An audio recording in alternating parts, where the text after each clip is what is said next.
We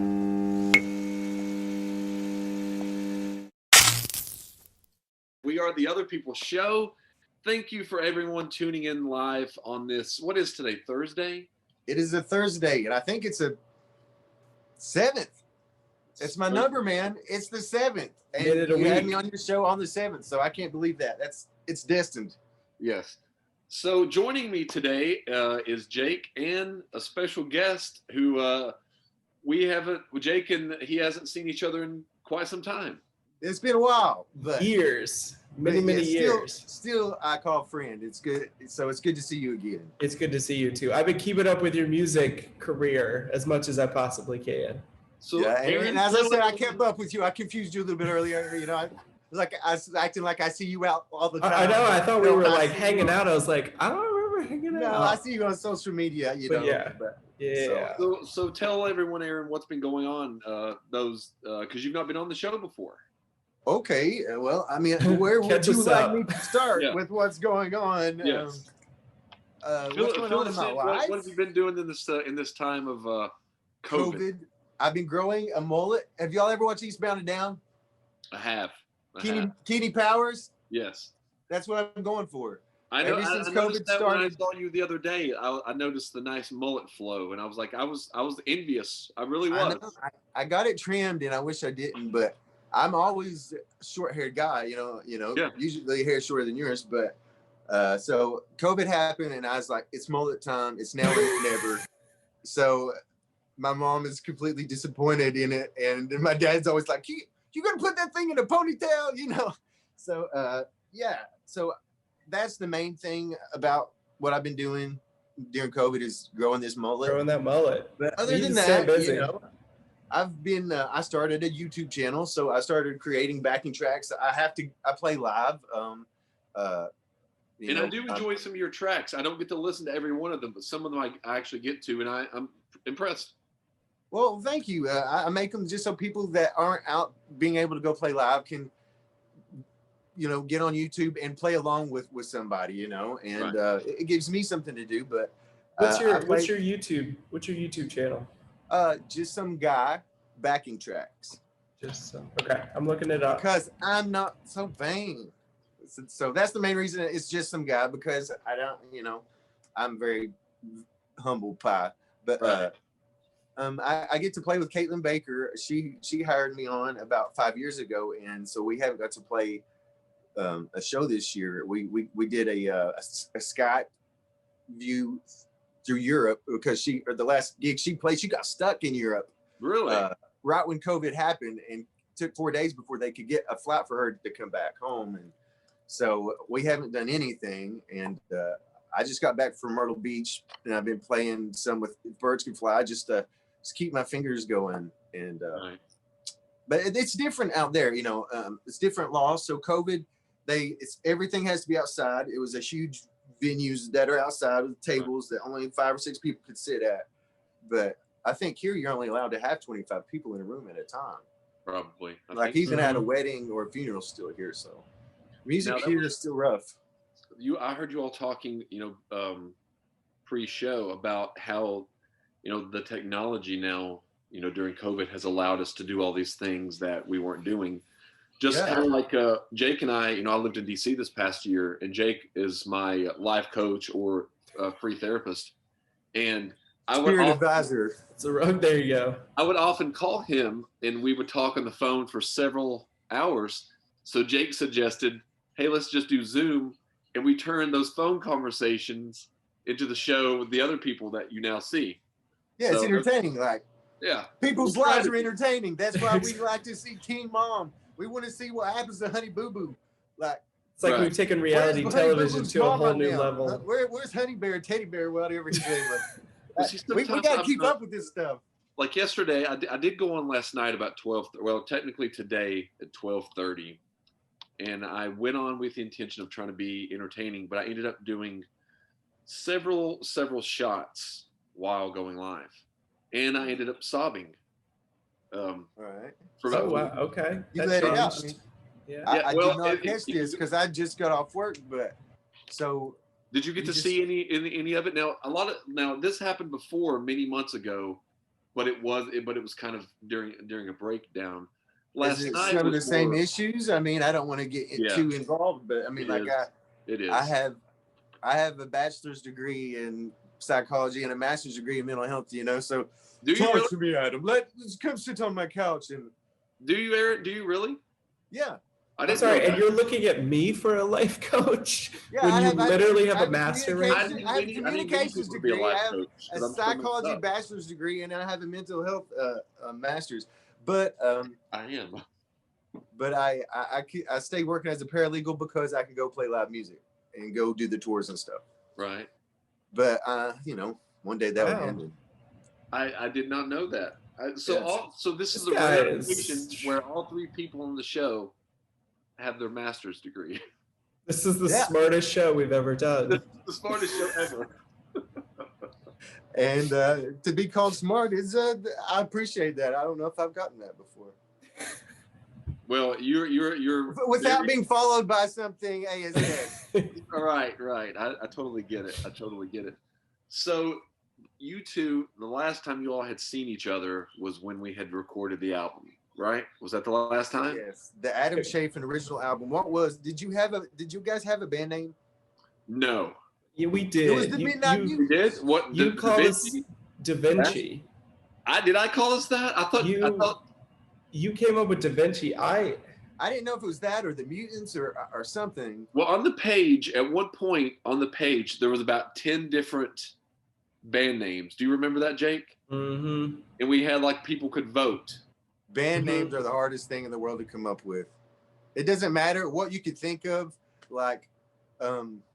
You could say any two words right now, and somebody out there is called that. Yeah. There's a Who is band it? out there called Crotch Rocket. It doesn't matter. Whatever you think of, there's a band out there called that. What was it? Was it Dave Grohl said that the one thing he wishes he could change was their name, because he said they just kind of we just kind of randomly put Foo Fighters out there. I like And it. then it got stuck, and now we can't do anything about it. Yeah, too late Foo now. Fighters are a real thing. Foo Fighters were actually It is a Foo Fighter. They went out and looked for the UFOs. When UFOs were called in at the military, they sent out what were called the Foo Fighters, and that's what there's your pop-up video, VH1. Foo Fighters. All right. Foo Fighters that were down. dispatched to scramble the UFOs that were flying above DC back in the 60s and the 70s and stuff. When the wars happened, we see a lot of things in the skies, and maybe it's not aliens, maybe it's German or Russian technology. I mean, there's a lot of things going on. Right. People are smart. We're really smart. You are, because you've got the People Can are we smart. just have Aaron on every time and just have him talk, and we can just we can just sit back and No. listen. soak it in? Money's not power. Knowledge is power. And so there's smart people out there. They know how to do what they need to do to keep us doing what we need to do. That's very true. Now, you all were talking about songs and stuff pre-show. What would be, and this is on the spot on question, if there was a song that you could think of, what song would you wish that you would have written? Already a popular song that's written. What song do you think you would be like? I'd probably have to proud to write that song. I'm trying to think the name of it. Isn't that terrible? Yes. Oh, it's we did. horrible. It's terrible. Really- Can Jake go and then you come back to me? Oh, no, I don't. I'm looking. I have a top 10 list of top 10 songs that I love, Okay. but I don't know if the song that I like would be on the top 10 list. Well, see, the song that I've got two. The two that I wish that I would have written aren't by any means my favorite songs of all time or anything. It's just songs that I think found are it. cool. What would yours be? Mad World by Gary Jules. I think it's a beautiful song, and I think it speaks from my heart because I feel like, as a child, I felt very misunderstood. As a man, I feel misunderstood because I am a man child, I still eat Lunchables. I drink Capri Sun 2 nights ago. So I have Uncrustables in my refrigerator. I where I play guitar, I get taken as a man child, but that song, I think that would be it because he lets it out. You said earlier, you let it out. that song to me expresses me and says some things I would like to say. That's a great song. And it is a good song, and it's also from Donnie Darko. Donnie Darko, well. yep. It was from Donnie Darko, and was it Gary? It wasn't Gary Jules. No, it was the Gary Jules version. Gary Jules, his was. And I think that's my favorite version. There's a lot of good versions out there, but the piano melody, and he actually this past holiday, his daughter played it on the guitar, and he played it on guitar, and they sang it together, and it was beautiful. But Mad World, man. I have an instrumental version that Donnie Darko. Apparently. Dude. Wait, what? She doesn't respect Donnie Darko. That's what he said last night. I was like, what? Donnie Darko. That's a classic. Such Other a than good the fact movie. they She never had watched it all. Patrick so Swayze is my hero. We need to do that on the show. Roadhouse. Other than making Patrick Swayze a pedophile, I love that movie. But I love Patrick Swayze. I didn't like that to be like his last role. Was that his last role? Adam, He did a TV show after that called The Beast. And it ran on like. Was it a Beauty and the Beast kickoff, or what was it? I'm not sure. I think he was like a cop. It only lasted like 10 episodes. Well, I didn't like that because I thought that was his last thing. And like Patrick Swayze, I heard he's pretty intense fella. Like people that said they were on set with him said he was pretty intense. Yeah. But I always got a good vibe from him. And nowadays I get some weird vibes, like Ricky Gervais stood up at the Golden Globes or whatever that was, and he called out some people and let everybody have it. Yeah. Let him have it. But I'm not going to get into all that stuff because he said, she said, who knows anything? But I just feel like he was a good guy, Yeah. He was good. It wasn't a great role, but it was a good role. Like he did a good job with it, and he was very convincing. Which obviously you don't want to be a convincing pedophile. I'm used to him ripping out throats and like pushing pennies across the floor to Whoopi Goldberg. You know what I mean? As Ghost. I'm not used to. Those are but those are like completely different roles, though. I can take it. But I can't take it as him being a pedophile. Like the worst thing, a pedophile, a rapist, those things are the lowest things to me in the world, All right, I see. Yeah. So that's just him. Good. That's just good acting. I know, but he did a great job. But he's one of my all-time heroes, as an actor. Really, Patrick Swayze. I grew up in the 80s. I was an 80s kid, man. We're learning a lot about out there. He was out there doing the karate and Roadhouse, and he was out there doing his katas, I dug it. Because what would be his best role, do you think, that he's had that you've enjoyed the most? Him and Chris Farley dancing on Saturday Night Live. I'm just kidding. I have to say, I don't know how to use that. I'm not ashamed. The first time I cried watching a movie, I actually had cried watching a movie. It was at My Girl, and I think I was in 7th grade, and I was on a date or whatever, in 7th grade, and My Girl, little Tom's J, got stung by the bees, looking for that mood ring, and I was like crying, like single tear guy, like trying to hold it in, but I did like Ghost really attached to me. So even though I like him as the tough guy, Ghost was my favorite. Really, that's you like this. I'm a romantic man. Yeah. But let's talk about karate, Chapin. Well, if we segue, because Patrick Swayze was a martial artist as well. He was a very trained martial artist. I don't even think about him as a martial artist because I never watched any of like his earlier stuff. There's like Steven Seagal, and then there's like Patrick Swayze. Like he was. It wasn't just one. He was kung fu and karate. To me, he's like a dancer, and he's like the romantic guy. He's not like a martial, because I've never really seen like any of his martial arts stuff. I know, but Roadhouse. Had you not seen any of his action movies, Jake? I don't think I have. Point Break? And what was the one where he went to? He was like, maybe he went to India. It was a long movie. It's like 3 hours long. It took me maybe 2 or 3 times to watch it. Like, is he like a doctor? Or Free in Tibet or something? Maybe it was called. I can't remember, but he was like a doctor or something. Yeah. He goes over there. It took a while to get into it because I was young and I needed action fast. Right. It was a really good movie. So like I enjoyed his roles. So a lot of those old actors I miss. I miss Val Kilmer and I hate to see him JP's in. No, I did meet Val Kilmer a couple years ago. Pre or post stroke? It was post. He'd had a surgery in his throat, and he had like he had part of his esophagus removed. Yeah, he had like something around his neck like that, so he couldn't really speak. But well, I mean, he came out with that movie where he worked in that apartment, remember? And he was kind of like the creepy guy that worked in the apartment. It was called The Apartment. Yeah, okay. And then there was another one I just saw. But Mad Mardigan, Man Alive, like I miss those actors, like the Val Kilmers, and I actually saw Patrick Swayze in a movie the other day. I was like, oh my God, Patrick Swayze exists. So like, yeah, I miss those actors. Steve Martin. And by the way, am I Ned Needleman on the display, or am I Lucky Day? You are you're Steve Martin. Yeah. And Jake is Martin Short. Yes. Oh, on the flyer you guys made, yeah. What did you think when you first saw that, Aaron? I love it because Three Amigos is one of my favorite movies of all time. you know, and I was like, I hope I'm Martin Short. Well, we did Steve Martin December last month. Well, no, November. No, November, yeah.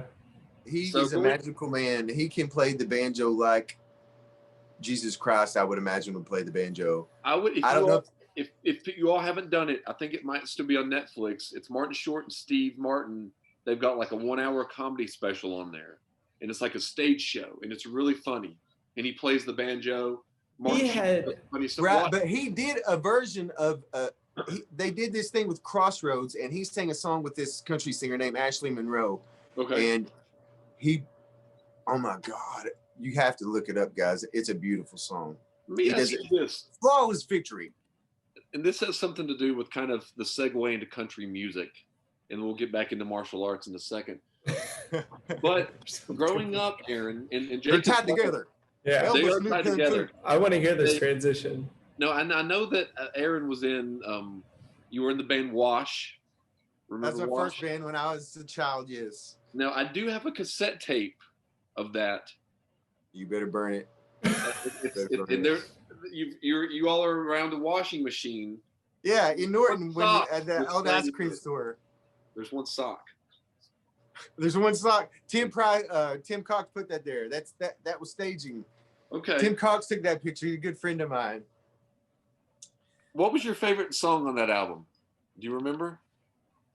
Adam, I'm so embarrassed of that album. Album Aaron made many years ago. I have it on cassette. Please don't. Please don't. Please don't play it. If I had to say one of my, I don't know if I liked any of them now. Like I still write songs and I don't know if I even like my own band. You know what I mean? But it would probably be Apology because it's the first song we all wrote together. We got in a room together, 4 guys, sweaty little teenagers, and we wrote a song and we created something together. So that meant something to me as being the first song we ever wrote. Yeah, I mean, definitely. And it was more of like an alternative rock album at the time, right? Yeah, because that was in 93 and 94. That was right. That was before. That was actually 92 and stuff before Kurt died. But Kurt was on the scene, and the Radioheads and all the Seattle grunge bands were happening, and we were punk rock because we couldn't play our instruments. It wasn't because we loved that music so much. We wanted to do more, but I just got a guitar like 6 weeks ago, and That's crazy. Chad's putting a drum set together with pots and pans, and his mom's like coming up and stealing the wooden spoons from the drumsticks. Like we were trying. Like so how does it go from, the music that you started off with, now you're playing in a country band? Well, I think one reason that I did it, well, for one, I knew Caitlin, and I knew that Caitlin was a sweet girl, and I knew I hated country music. And her dad had come to me several times and asked if I would join the band, and I was like, nah, I can't do what you want me to do. Right. And they were in a spot. They were in a tight spot, and they offered me a show. The first show I played with them, we went on right after Brad Paisley in Colorado was my first show. We drove and we played shows all the way to Colorado and all the way back. Okay. With guys I never knew before, and that was my band practice. You know what I mean? Was on stage. So you stepped right in and had no practice with them at all. You just stepped like you knew the material, but that's your first time playing was on stage with them.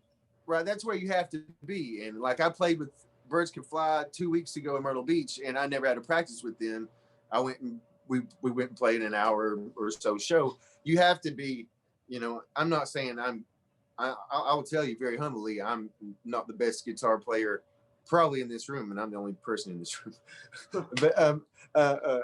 but number one, be a cool hang, be reasonable, don't be egotistical, you know, be a cool hang and be able to play the song. That's all you have to do. And so I am a nice guy, and I learned the material. So I'm still here. She's kept me around this long, but you don't get called out if you don't practice. You have to have that drive. I have the drive and a passion. It's not a talent that I have. Right. It's a drive that I have. So anybody can do what I do for a living if you have the drive. But if you're lazy. Right. Well, have you warmed up to country music in general now, or no? Yeah. Okay. I still like the older country more, you know? Yeah, I agree. What's older country? Like Charlie Pride and Johnny Cash and, you know. Willie Nelson. Yeah, Willie Nelson. Yeah, the Highwaymen. You know, I really like that stuff. But some of the new country, I can't enjoy it because it's still some of the last real guitar guitar players that we're hearing, because we don't get to hear as much guitar and stuff. But like Jake and I were talking about just a second ago, while you were setting everything up, was they would like you to think that we have all these different genres of music, but it's getting a lot thinner. Yeah. R&B and rap and country and pop and rock, it's all becoming one, and it's all becoming one style of music. And they're talking about maybe taking, I've heard rumor of them taking original music off social media platforms and stuff, and so they can control that. Really? You know, back in the day, in the 50s and the 60s and the 70s, they, you know, Waylon Jennings, they had to drive to radio stations to get and pay the DJs to play their music. Right. And then the MGMs would come after them and stuff like that. But right now we're in a golden age. Like if you get on Instagram and you see what these kids are doing, they're doing things I'll never be able to do ever, no matter how much practice I do. We're in a golden age of music. We can't lose this. We can't allow them to take our artistic rights. It's just like saying you can't paint a picture and show somebody. You can't take a picture and show somebody. You can't take a clip of an adventure you had and show somebody. I mean, you can't. That's not the America I know. And I think that we should stand strong, because it's little pieces that we'll lose at a time. And we are in a golden age where there's so much talent. And if we allow them to dim it, I don't know if we'll ever get that back. And it's like we have so many voices out there. I mean, like before, if you want to make it, you have to go to Nashville or you have to go to LA, and you have to like work your way up. You have to play the politics to get through the chain. Yeah, nowadays, no, but there's so many broken, starving people who would do anything for $100. They'll play a gig. They'll learn 30 songs in one night to make $100. Yeah. That's what always killed me when they would say the greatest guitarist of all time is this guy. I'm like, no, the greatest guitarist of all time is sitting in his basement playing for himself. He just didn't, maybe he didn't have the politics to get where he needed to go to be on, you know, making billions of dollars. It's stuff like I love Red Hot Chili Peppers. John Frusciante, he's in and out of the band all the time. Usually he records all the albums, but he doesn't get to go out on many shows because he's not about that life. And he just wants to make music.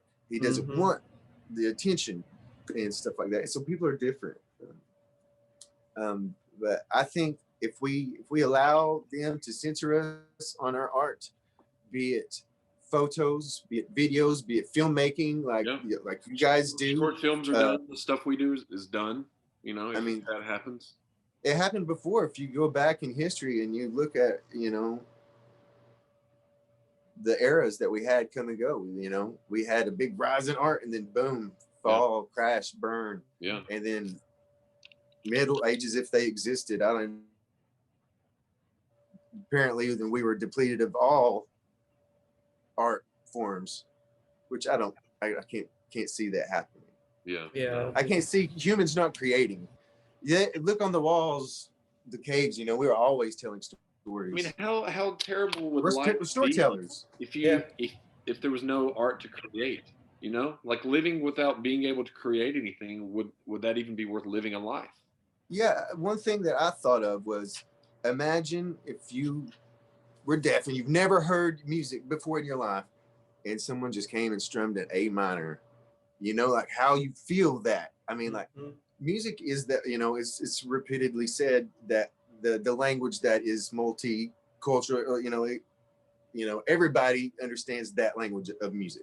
Right. When they hear an A minor, they feel that sadness or that sorrow, or D minor, they feel that sadness. If they feel that A major, they feel that happiness, that boost of energy. So, I mean, we got to create. If we can't create, then we're not humans. I think that's one of the things that communication and creativity is what keeps us special. Yeah.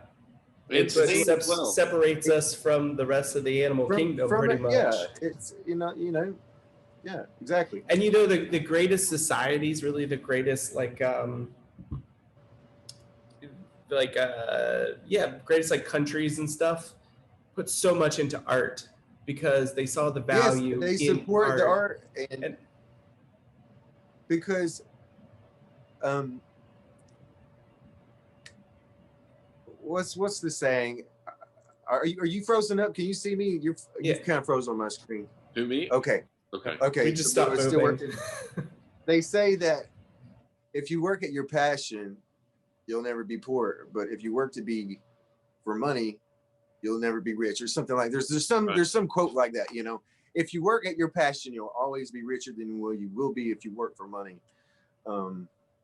That's not always true. I'll tell you, because there's a lot of artists that end up working at Arby's once they hit the 60s. But I've seen a lot of old black hair guys with blue mohawks rocking out too, which are cool. But art is what keeps us different. Communication is what keeps us different. If we stop communicating, if we don't learn how to communicate with politics, about religions and acceptance of things, if we don't learn to communicate and keep creating, I think we'll lose what we were intended by our divine creator. Well, the basic, almost the essence of life, just about. Yeah, I mean, could you imagine hearing music for the first time? Say you're 60 years old and you got to hear music for the first time. That would be amazing. That would be amazing. Yeah, that definitely would be amazing. But, and music is so okay, so I do mostly film. I did sports for a while and whatever, and we do our show. Imagine going from black and white to color for the first time. Exactly. But it's like music is so important. Like when I'm writing or when I'm working on a film, like I always go back to music because that's where like the emotion comes from. Like you can write a good scene and you're like, oh, this scene really, kind of tugs at me. But but it's almost like that feeling you can get from writing a good scene. You could get that, like you said, from pretty much just strumming a chord. Yeah, I know. And imagine you take a scene that is a good scene, and you put just that pad, just strum a big A minor on your keyboard. You can pop that thing out and just have that mysterious, ominous sound. Yeah. It creates tension and it draws you in. And I could post all the songs in the world of just audio, and nobody's gonna click on it. People want to see video. We demand more. We're spoiled brats. We are. We've had it all handed to us, some people have harder lives than others. I'm not gonna say, I shouldn't say that like that. I know people have it hard, but people want more and they're never satisfied. Yeah. When we have way more than we deserve. I mean, the experiences that we get. I mean, just the existence, What? So you've toured a lot, right? Yeah. I've been to a lot of states to play music. What has that done? What has that done for you as an artist, as a musician, to go on the road and to see other people in other places that have other backgrounds than you do, and to see them come together for the music that you're helping create? Well, I can tell you that there's definitely certain states and certain parts of states that really open to music, and there's some places that I've played that aren't really open to music. Like Indiana and Ohio are like some of the biggest festivals, some of the most music-loving people like I've ever been around. In Nashville, it's like they don't care because it's so blatant, you know. Like it's like if you call yourself to Hollywood, you're gonna probably fail because nobody, unless you're called to Hollywood, you're probably not gonna make it, you know. Right. That's not always true, but it's the same thing about Nashville. There's the person who's serving you your tater tots can probably out shred you on guitar, you know what I mean? Like there's so much talent down there.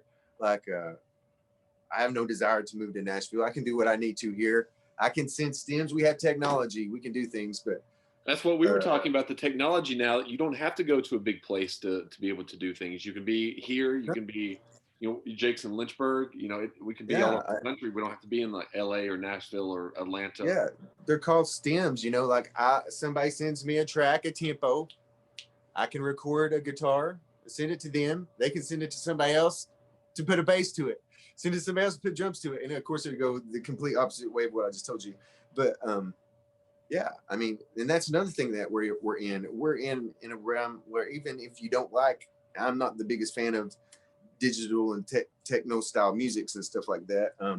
But kids are creating amazing things on their computers. Just look at Billie. Is it Eilish? I don't know. I don't really listen to new music, but do you hear what she's doing? What she's creating by herself in her basement, her house, her own studio? She is pretty amazing. She's as far as being an artist, I don't know about her her personal life, but her.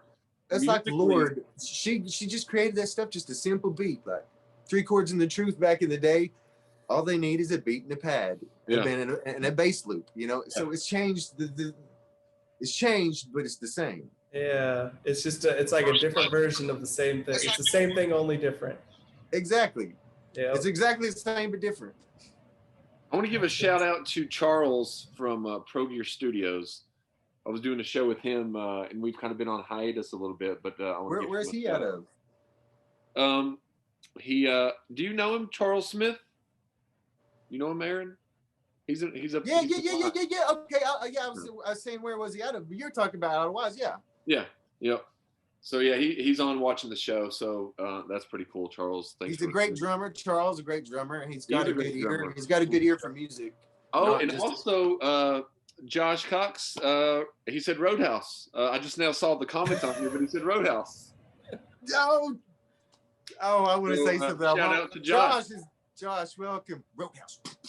You need to add that to the movie show because we've been on like we've been on a kick, action kick. We have, and the interview was a little bit action-y as well. Mm-hmm. Well, Chafin and me, we were talking about. I ran into him, and we were talking about COVID, and I told him that I think we're immune because we used to play cow patty basketball at Josh Cox's house because he had this basketball goal, like the nicest basketball goal of all my friends, but it was in a cow pasture. So like every time you dribble, you got cow poop on the ball. So when you pass it to somebody, they're like, thanks a lot, guy. Yeah. And every time you take a shot, poop would fly off the board. And Josh, if you're hearing, I just want you to know, COVID can't kill me. I will never die thanks to cow patty basketball. Well, I got to, speaking, we'll wrap it. We'll swing back around toward martial arts. Josh is the reason that I even found out about Van Damme.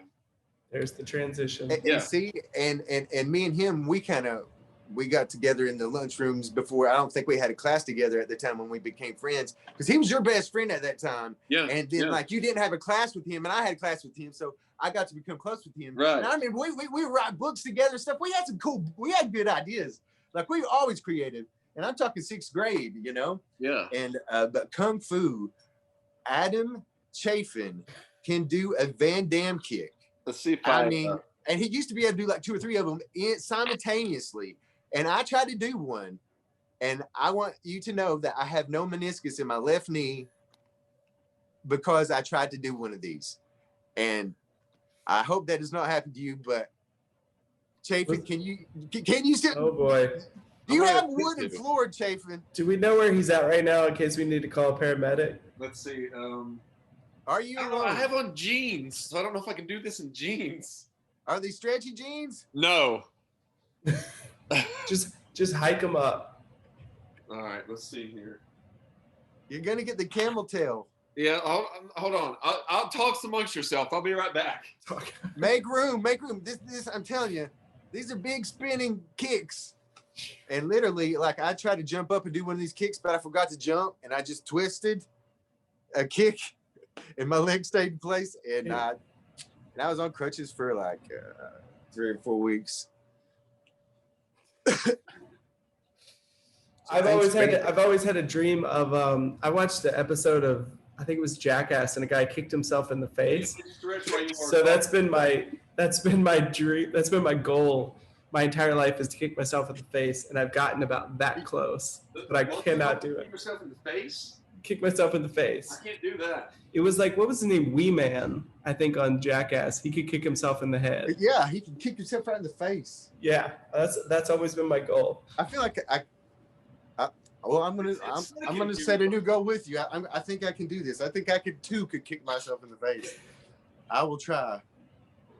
I can't see Chafin. I'm afraid like he's gonna just like shoot out of the corner and it's gonna be like, ah! I'm gonna miss it.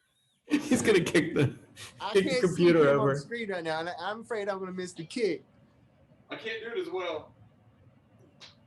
Oh no! You used to jump up and spin kick, jump and spin kicks. No, you used to 360. 360. I can't do that. I remember it like yesterday. I mean, for those of you who don't know, Adam is probably, how tall are you? 6'3", 6'4"? 6'2", 2.5", 6'3", maybe. Okay, so he's tall to me. Like I feel like I'm in the shower when I talk to him. But he's a tall guy, so like that foot just would kick a 6.5 foot tall man in the face. That would have gone well over my head. But you know what really made me stop doing it? Once I was trying to kick over my mother's head and I accidentally kicked her in the head. Your mom's a sweet lady. You shouldn't do that. And after that, she was like, no more karate. So I didn't take it anymore after that. Oh my God. That stopped it. Miss Chafin. But no, like but yeah, Josh and you and me, that's something we really got into. And I was into Van Damme movies big time. I really was. Yeah. I remember. We took classes. I was taking Shaolin Kung Fu from Josh Crabtree. Remember, we graduated Josh Crabtree.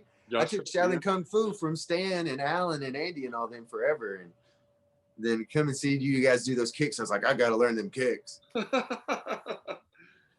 Did you ever take any martial arts, Jake? I'm completely, yeah. My max martial arts I ever had was trying to kick myself in the face. Okay. That's as far as I've ever gone. You can do it. If you believe you can do it, you can do it. Now that you're rocking your mullet, you look a little bit like Swayze there. Swayze's rocking that mullet for all those years. Yes, you gotta enjoy it from the behind. Boy. See, if I ever grew my hair out, it would automatically become a mullet because I got nothing in the front. Well, see, mine just go boom. So like if I don't try to do something like keep a hat on, it's just like a clown. It kind of like, I don't know. You know what I'm saying. You need to get you a different hat, though. You got to get you a Detroit hat or something like that. Get rid of that Yankee stuff. I have that tattoo. It's in white on my wrist. You can't see it, but it's Detroit Tigers. It's not Detroit Tigers, it's Detroit Lions. I was a Barry Sanders fan. I'll take that. Sanders fan. On the football team. I'll take that. Tigers, the only team. But I do have the Detroit tattoo on my wrist. Do you really? Wait. It's white. It's white. It's on my wrist. I'm not joking. It's in white ink. You can get a. It's right there, and it's the exact D from your hat. It's for Detroit, the Detroit D. So if you were my friend before the age of like 12 or 13, you would remember me and nothing but a Yankees or a Lions hat. So Barry Sanders was my man. Respect. They just needed a quarterback. Yes, and I will say this: we used to play. My friend and I used to play Tecmo Super Bowl, and the Lions, other than Barry Sanders, not good. Trash. Exactly. Still are. Yeah, Still are, aren't they? Barry Sanders could always still bump bad? the run better than anybody. But he just said something, and it reminded me of something, and I forgot.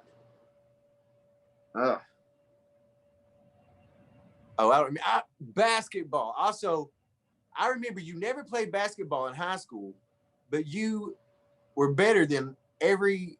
I don't want to say anything bad but you were just as good as Nate Stonecker and Brad Davis and Rufus and these guys and Reagan Mullins. These guys that were great basketball players might go forth. I'm sorry for all the guys I'm leaving out. I love you all that were graduated, but you could play basketball just as good as those cats. And See, you never played sports, and I don't know why. Because man, I remember you shooting behind your back and like shooting the stupidest the craziest shots. I mean, you would like not even be looking, and you would swish stuff like all the time. And I just like you were gifted with it. Why didn't you do something with it? No, I transferred to the Christian school and played there. So you did play basketball there? Yeah. I transferred to the Christian school, but I was 11th grade, and I don't remember you there. You must have came. You transferred there in 11th grade, didn't you? Yeah, and then I came back to JJ Kelly in the 12th grade. How many years did you go to the Christian school? Just two? Just one. Just one? That's all I could take. Why did you go there? Can I ask that? Why did you end up going there? Why did I go there? Because foolish pride when you're a young man and someone wants to start crap with you, and I used to get bullied on and picked on a lot. And you did? I didn't know that. Oh yeah, I got picked on a lot, and so I lost my temper with it, and so when people would pick on me, I fought back. So I got in a few fights, and one of them was the last one my parents were willing to allow me to do. So they sent me out there to the Christian school, and I went out there, and I think I got picked on harder. Really? See, I didn't. There's a guy, and if there's a guy out there at the Christian school, he got pushed right in the face for calling me a name, and I'll do it again, buddy. Do what? No, I'm just Wow, kidding. I've grown up. But but I got picked on a lot, and so I think that changes you and who you are. So I try to be humble and be nice, and try to when everything helps. Person that hands you your food at Wendy's drive-thru, say something extra. Right. Call them brother. Say something extra. Go an extra mile, because I was picked on a lot, and that's why I got interested in karate, because I wasn't going to get picked on. My brother picked on me relentlessly, and because my brother got picked on in high school, and it was such a different time. But this was before Glee. Okay, like Glee came out and things changed. Yeah. Okay, like everybody. It was just friends and accepted everybody. But back in the day. But do they though? I don't know. Okay. It's so sad. I don't know if Glee changed that much. I don't know if I believe what I'm saying until I'm done saying it, Joe. Like, yeah, keep going. It sounded good though. It sounded great. You know what I mean? Like sometimes No, it's funny. It's funny because I went to a small like elementary school, like a Christian elementary school, up until 7th grade, and I thought I liked it. And then I went to a public school where there was I went from a school where I had 24 people in my class to then public school where I had 450 people in my class, and I liked it so much better because it was like if there were people you didn't like, obviously you could. If they came at you, there's only so much you could do, right. But you could always steer away from them and you could find another. And then when I got to high school, so I kind of bounced around. I had some jock friends. I had some kind of nerdy friends. I bounced around. That was me. I had, the skanks, the preps, the jocks. I was friends with everybody. I'd sit at a table every lunch with somebody different. That was kind of me. And then when I got to high school, I found a bunch of guys that played music. And then because then we started going to shows together, we started playing music together, and then I was like, I don't really care about anybody else at this point. Right. And that's kind of what I think I did in music. I found a couple of buddies and we started playing music, and I didn't really care. I played sports for a little bit in high school, I think a tennis player, so there wasn't much sports. That bullying was worse back then. I think I was wrong. I think you were right, because because it's cyberbullying. Because now you can go home and they can follow you home. Yeah, you can't get away from it. And I mean, and I really wanted I to be a can't kid. imagine living back then, you know, and dealing with that, you know. Yeah, and even like back then, if like you were to pass notes and stuff like that, it's like a big deal to do it. Yeah. Nowadays, if they're going to talk about you behind your back, they can like just click a couple of buttons and put their phone down, and now all of a sudden the whole class I is know laughing at you. it's like if somebody wanted to try to talk to my mom back in the day, they'd have to come knock on the front door and go through my dad to send a picture to my mom or to try to start a conversation. But now they can come into your home. They can talk to your girlfriend or your fiance, your wife, or whatever you have in a moment's instance. They can pick on you and when you leave school and it never ends. You know, just a continuous cycle. So yeah, I think kids have it worse now, and I think that's why we see so much depression and we see so much more anxiety, and we see some rises and some suicides and stuff. But I think one of the things I'm happiest is that I found that crew. Like, I feel like so many kids are like, they just keep bouncing and bouncing and bouncing and bouncing. They're like, I don't know, I'm supposed to fit in with these people, but I don't. Yeah, and Josh was part of that crew for me, and Adam. You know, we didn't play music together at that time. You guys played music. I played music with Josh, right? And then I met Adam more through that, and we got into writing and creating stories and books, and then beating each other up in the backyard. Yeah. And now, one thing that I do want to do, and I would love to do this at some point, is let's do a song. We need to do a song. You know, put out a EP. We need to get back in. Do you still have a studio space? Oh yeah, we need to rewrite, or we need to write something new. We need to get to that studio. This is my little booth, and I don't put. That's where Chafin goes. He goes into the single room. It's all foamed walls. It's where we put the crazy people. Okay, it's where I need to be, where I should be. So that's where we'll put you to keep you safe from everybody. And from myself. And from yourself, so you can't hurt yourself. Yes. But no, I remember those songs. Like, I still remember. I wish I still had the CD, but sorry. I'll turn the volume off. I do want to re-record the most romantic song ever written. We need to do a re-release. Well, it was the most romantic song I've ever heard. So yeah, it is. I keep turning my mic down. Sorry, guys. What was funny is, and we don't have a lot of this on video, is that Jake and I have played about 15 shows. Probably? Yeah. For a couple of years in the mid 2000s, we played. Like I remember I caught one at what was that little tavern that was open across from the tavern? Yeah. Oh, yeah, you and I played. Yeah.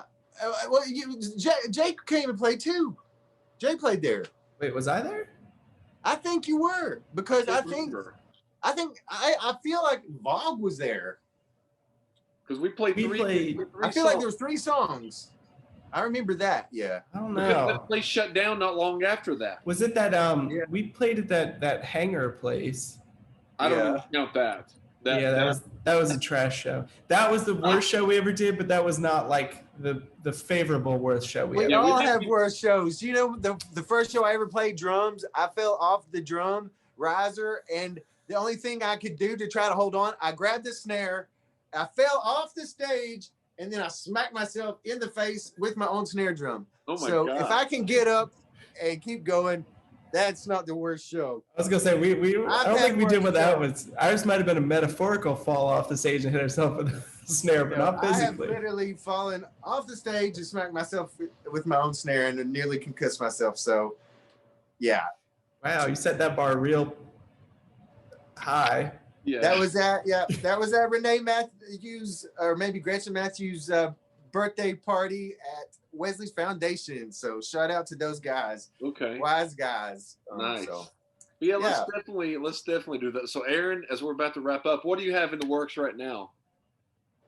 Oh, right now I'm waiting from word to see if Caitlin's gonna get any shows, but right now Birds Can Fly has over 22 or 26 shows, I believe, in March in Myrtle Beach, and they're coming down this Sunday to Big Stone. They're going to be doing some recording. They're recording a new album in Bristol, I think, or something. Something's going on. There's some secrets going on. They're not even telling me, but okay.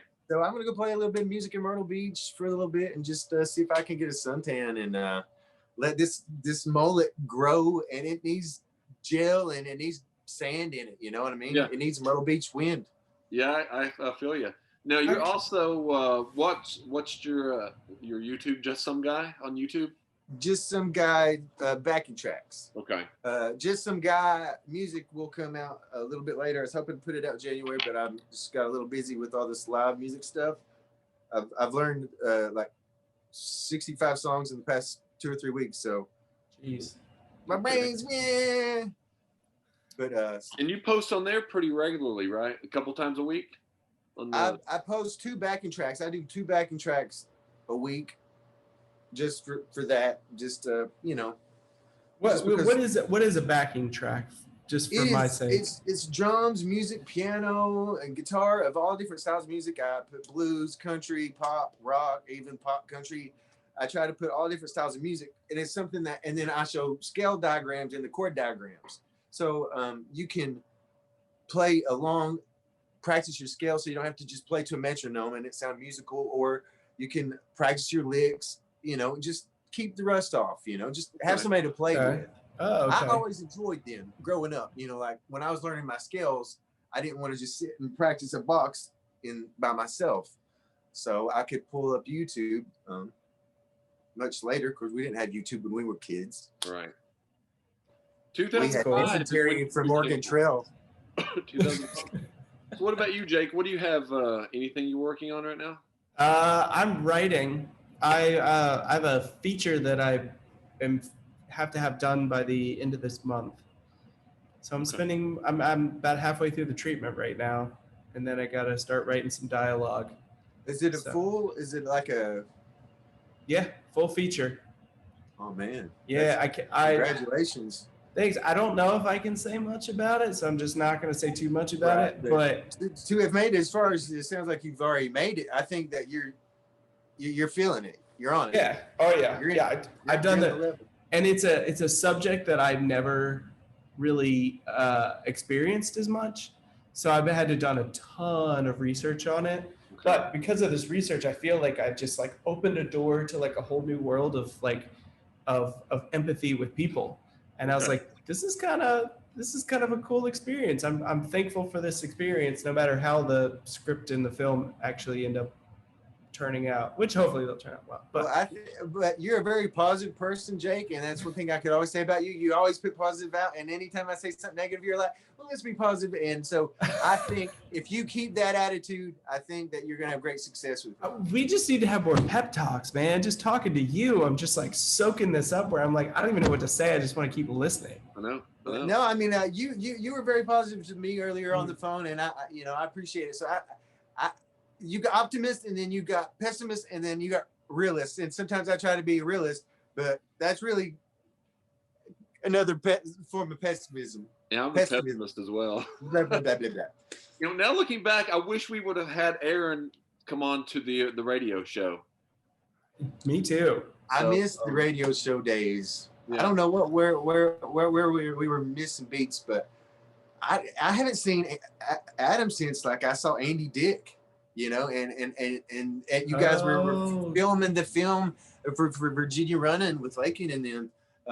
I didn't see Adam for a long time because he went to Myrtle Beach.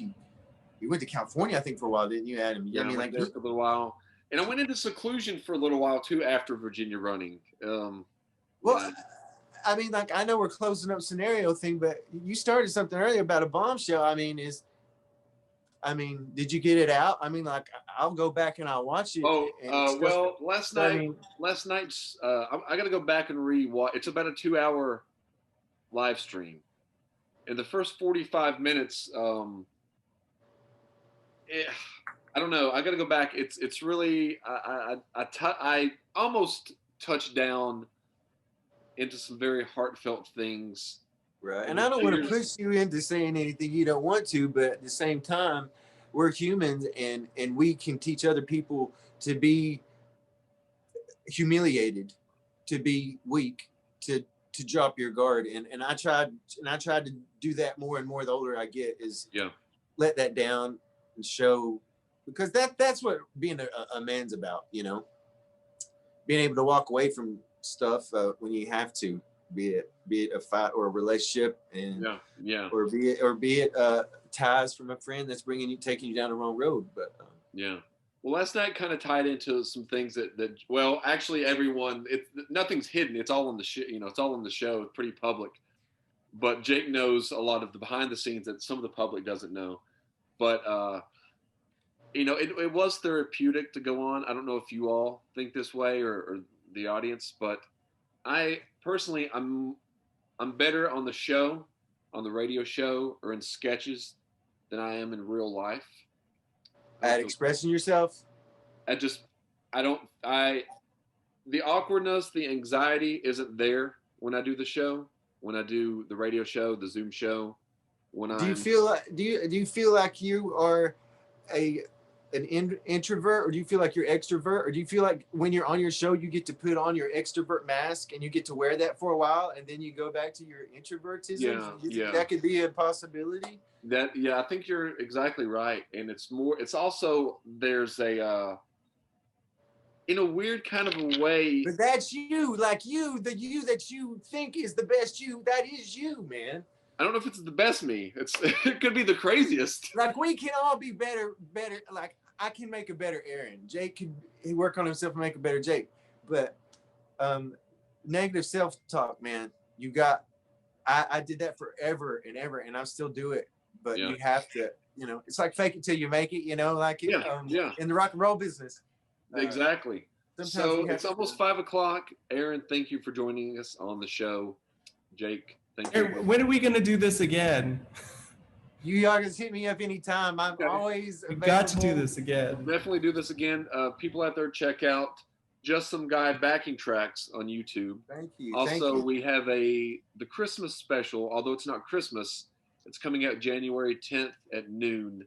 So check that little short film out. We filmed that last weekend. I think it's important that you guys get down here and record a song for Valentine's Day. I think we need to make the most unromantic love song ever. And that would be a great reason to make an album for you guys to come down. Let's make a love song. Let's record. I think we should, because I haven't written a love song. Well, love really is. When was the last time you wrote a song, Jake? Oh, when was the last time we wrote a song? That Autumn Leaves song I kind of helped write with you.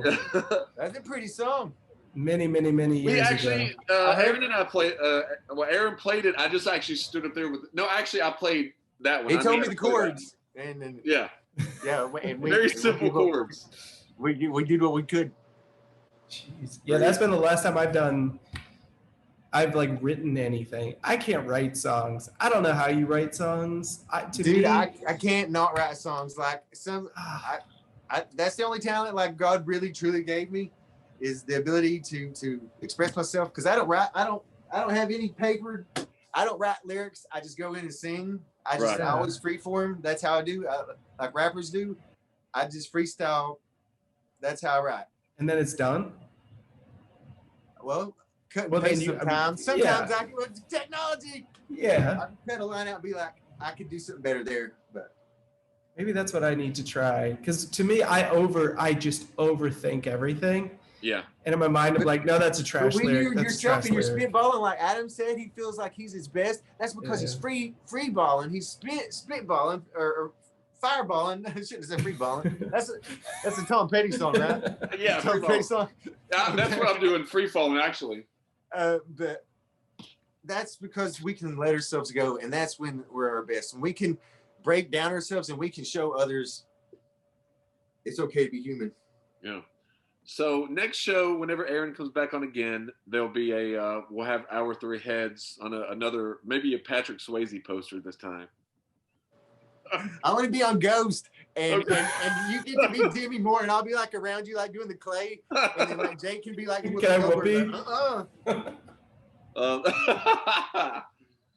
So everyone, thank you for tuning in. Aaron, thanks for joining, and Jake, once again, thank you as well. When do you want to try to do on the movies?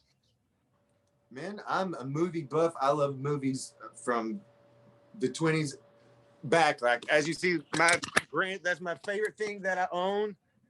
That used to travel around with the reel for Gone with the Wind. I'm a movie buff from the beginning to the end. I watched a movie with a grown-up Shark Boy and Lava Girl in it last night. It was terrible, but I watched it. Which one was it? It's called Heroes, but like Shark Boy was like a man, and Lava Girl was a grown woman. Yeah, they're probably close to 30, aren't they? Yeah, he had a beard, and it wasn't the Wolf Boy from the Twilight movies. Yeah, sad that I know them, but true. This guy, like he wasn't even Indian or whatever that guy is. Yeah. He was just... Well, man, guys, it's been really fun. All the audience that checked out the show, please check out Just Some Guy backing tracks and the other people's show on YouTube. Yes. And look forward to the love song. Yeah, we definitely need to do the anti-Valentine's Day song. It's coming. The breakup song. The breakup song. Guys, catch you later. Peace.